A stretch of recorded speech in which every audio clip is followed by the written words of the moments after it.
చాలా చోట్ల వాళ్ళు చెప్తారు మీరు ఈ సంవత్సరమే తిరుగుతూ ఉన్నారు 4 సంవత్సరాలు ఎక్కడ పోయినారు అని. నా ప్రశ్న వాళ్ళకి, మీరు కదా తిరగాల, గెలిపించింది మిమ్మల్ని కదా నమ్మి.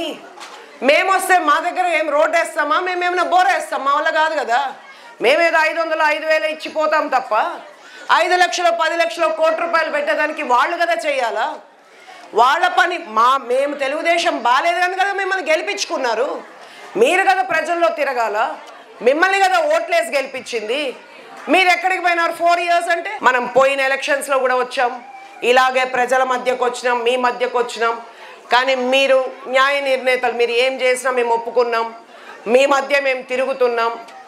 ఈ 5 సంవత్సరాలు ఇక్కడే ఉన్నాం, ప్రతి సమస్య మీద పోరాడుతూ ఉన్నాం. ఇసుక దోపిడీ చేసి అడ్డుపడుతూ ఉన్నాం ప్రతి చోట. ప్రతి బూత్లో మెజారిటీ వచ్చింది మీకు, మిమ్మల్ని గెలిపించుకున్నారు. మీరు రోడ్ల మీద తిరగాల, ఓటు అడిగేదానికి ప్రతి ఇంటికి ఎట్టపోయినారు అట్టే ప్రతి ఇంటికి పోయి మీరు అడగాలి, అమ్మ మీరు మాకు ఓటు వేసినారు, మీకు ఏం కావాలి. అది వాళ్ళ బాధ్యత. ఈరోజు ఇంట్లో 10 మంది ఉంటే 10 మంది రోడ్ల మీద తిరుగుతూ ఉన్నారు కదా. 10 మంది అప్పుడు 4 సంవత్సరాలు తిరగాల్సింది. మీకేం కష్టం ఉంది, మాకు ఓటేసి గెలిపించినా తీరుస్తాము అని తిరగాల్సింది ఆ రోజు. సో మమ్మల్ని అనే హక్కు, అర్హత ఆ కుటుంబంలో ఎవ్వరికీ లేదు.